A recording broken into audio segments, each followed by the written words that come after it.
Hello friends, today I'm going to talk about balance sheet reconciliation for prepaid expenses. In this video, I'll explain you what is the meaning of prepaid expenses, how is the accounting treatment of prepaid expenses, and if you are responsible for doing reconciliation for prepaid expenses, then what are the areas you need to validate to ensure that the ledger is reported correctly. Meaning of prepaid expense. A prepaid expense is a cost paid in advance for a service or good that will be received in future. So if you see here, cost paid in advance and when to be received, it will be received in future. That means you are paying now to the supplier, but the goods or the service will be received in future, right? Now there is a concept which is called as accounting period concept, right? Let's understand what is this concept. Normally an accounting period is for a period of 1 year. It may be a calendar year or a financial year. Calendar year ranges from 1st January to 31st December and the financial year ranges from 1st April to 31st March for every year. In India, maximum companies follow financial year for closing books, that is from 1st April to 31st March. This concept clearly makes difference between expired and unexpired cost, outstanding and prepaid expenses, accrued and advance income, right? So what is the importance of this concept? This concept says that if you're preparing the financial statement for a particular period, the cost pertaining to that period only has to be accounted, right? I'll give a practical example. For example, if you're paying the school fees of your kid for 2 years at one shot, okay, that doesn't mean the 2 year fee is the cost for the 1 year. The 2 year fee has to be split to 24 months. You can't say that, okay, this year I have a cost for 2 years and next year the school fee cost is zero, right? So accounting period concept says that any cost pertaining to that particular period has to be only accounted. If I'm preparing a financial statement for first quarter, for example, then for the 3 months, whatever cost has to be reported there. I can't bring 12 months cost and report it there because I have paid it to the supplier, right? So let's understand with an example. For example, there is a company and the company took insurance policy for its employees. Premium paid on 1st December 2024 and the coverage is for 1 year. So what is the coverage period here? December 24 to December 25. And what is the premium paid? It is 12 lakh rupees. Clear? Now, you are preparing the financial statement now. Whether the total premium amount of rupees 12 lakh to be treated as expenditure during financial year 24-25, the answer is no. Why? Because the coverage is for 12 months and the coverage is till December 2025, right? And now when you're preparing a financial statement, you're preparing on March, right?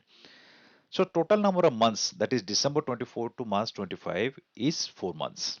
The premium amount of 4 months has to be considered as expenses, that is 4 lakhs. How 4 lakh is derived? 12 lakhs for 12 months. So each month is 1 lakh. So the expense for 4 months would be 1 lakh into 4 is 4 lakhs.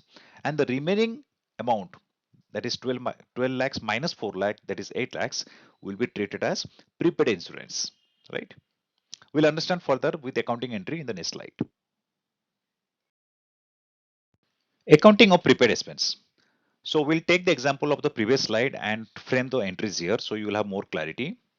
So at the time of payment of premium, that is on December 2024, the accounting entry which you are going to post is insurance expense account debited 12 lakhs to insurance company 12 lakhs, right? That means you have paying the premium, you got the invoice and you have made the payment to the insurance company. The second entry will be insurance company to the bank that I'm not showing here. I'm only talking about prepaid expense part here. Now, on 31st March, when you're closing your books, right, for the year end, what is the entry you're going to post here? Insurance prepaid account, rupees 8 lakh, to insurance expense, 8 lakhs, right? Because we derived that 4 lakhs should go to expenses because from December to March, the period is only 4 months. Hence, I have to only consider 4 lakh towards the P&L account. So here, if you see the entry, the insurance prepaid account, 8 lakh, this will be reported as an asset in the balance sheet. Why asset? Because I have paid in advance to the supplier and expecting benefit subsequent to the financial period, right? So it is an asset. Two, insurance expense because I have to reduce the impact from the P&L because in the first entry in December 24, the insurance expense hitting to P&L is 12 lakhs and by posting this 8 lakh reversal, the net impact 12 minus 8, 4 lakh will be reported in the profit and loss account. Now what I'm going to do on 30th April, that means once I close my financial statement on 31st March, next month, what I'm going to do now, I have to start charging these expenses to P&L account.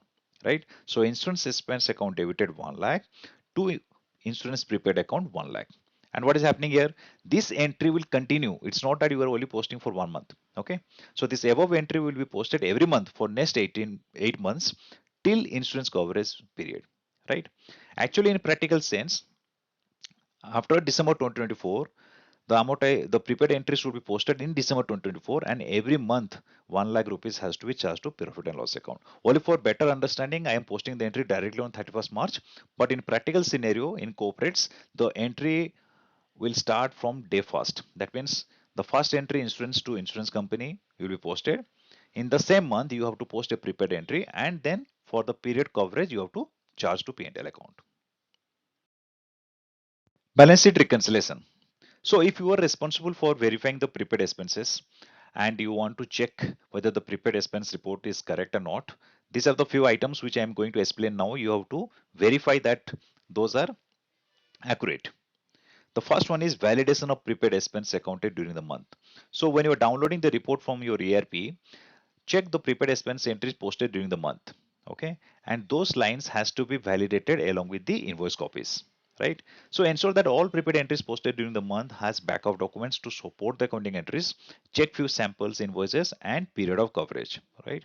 If any posting is only just like a JV, right, then it could be a correction entry. So you have to again go back to the accountant and check that why that entry has been posted. Otherwise, every prepaid expense entry has to be backed up with a invoice. That means you have paid to the supplier.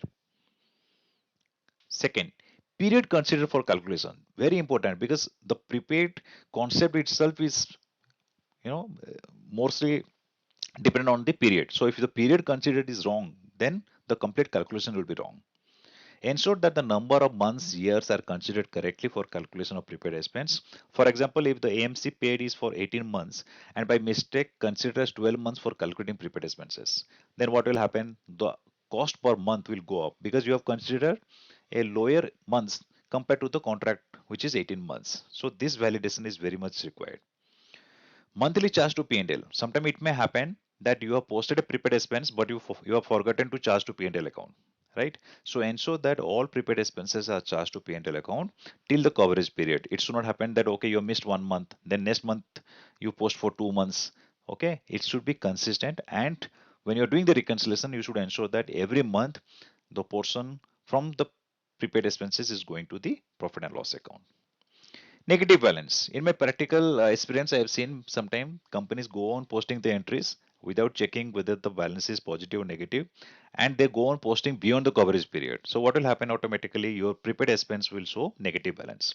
So ensure that no prepaid expense is reported negative balance. Negative balance is possible if the expense posted is more than the prepaid expense balance. Right? You have a prepaid expense of 1 lakh, which has to be amortized in next 10 months, but if you post entry on the 11 month or 12 month, automatically the prepaid expense will become a negative balance because you don't have balance to absorb that, right?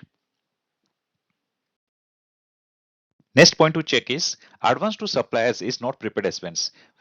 Many times I have seen that people get confused between prepaid expense and advance to supplier. So you should not get confused. Any advance paid to supplier as per the agreement or purchase order requirement should not be treated as prepaid expenses. The liability entry is posted after the invoice is received from the supplier post delivery of service and goods, right? So here, based on the contract, you are paying the advance. Okay, not that you have received the invoice, legal invoice, and you have received the service and you're accounting it, right? So advance to supplier will not be treated as prepaid expenses. So always ensure that the right GL is used when posting these entries, right?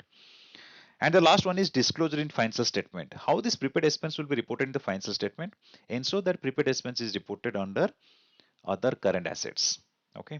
However, if the prepaid is for a longer period, right? For example, the coverage is more than 12 months, then what will happen? Then the amount pertaining to 12 months and above, okay, or 12 months and later has to be reported as non-current, because current non-current definition is very clear. Whichever you are going to observe in next 12 months, that is current, and after 12 months is non-current. Okay, so that's it about the prepaid expenses. If you have liked this video, please share with your colleagues, and let me know any specific query you have on prepaid expenses in the comment box. I'll reply on that. I am preparing a lot of balance sheet reconciliation for different balance sheet items. I have posted in my channel like trade receivable, fixed assets, um, provisions. I'm making few more series of videos on balance sheet reconciliation. If you have any specific area where you feel that I have to prepare a video on that, please mention in the comment box. I'll try to prepare videos about that. Thank you for watching. Bye bye.